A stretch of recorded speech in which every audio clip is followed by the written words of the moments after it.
So guys, pagi ni Anik nak tunjukkan satu model daripada Eric 318 GT. Okay.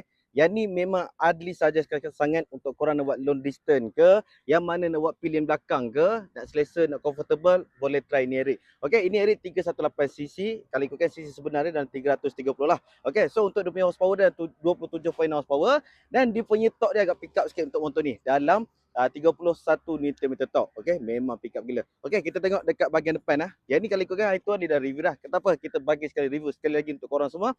Sebab Ali nak beritahu kat korang, Adli nak bagi package yang menarik. Okay, yang penting sekali korang kena tengok sampai habis. First kali, lampu LED datang dengan dashcam depan. Yang ni bukan biasa-biasa punya dashcam tau. 4K HD kamera, dah siap sekali dah. Okay, lepas tu, auto windshield dia dah bagi sekali. Kan tu saja. Dekat sini pun ada TFT meter. Okey, TFT meter korang boleh tengok dashcam korang dekat bahagian meter sahaja. Okey, lepas tu dia ada dua kompartmen, satu bahagian kiri, satu lagi dekat bahagian bawah. Dan untuk tank dia dekat bahagian sini tengah. Senang je untuk korang nak isi minyak, dan tank dia dalam besar dia dalam 16 liter tank. Okey, dalam 330 ke 340 km boleh pergi macam tu. Kalau ada cerita dari segi seat dia, nampak seat dia macam mana? Okey, ada yang jenis stand tinggi, ada yang jenis stand back dia tinggi, ada yang jenis yang rendah macam ni. So yang ni jenis rendah. Dia rata je. So mungkin selesa lah untuk korang yang mana berminat dengan seat yang rendah macam ni. Lagi satu, untuk bahagian seat dia, Anik beritahu. Ni nak zoom sikit bagi korang tengok. Macam ada driver sekali. Okay, so yang ni dia punya tools dia. Dia ada dalam 9 ke 10 dia punya tools dia, nampak? Dia punya bag pun dah menarik dah kat sini. Kat sini. Semua dalam ni dah cukup lengkap dah untuk korang. Okay, ni yang paling maksimum. Ni yang paling maksimum. Kalau kita nak tolak balik, dia kena turun satu level. Nampak? Ini satu level dia. And then baru kita tutup.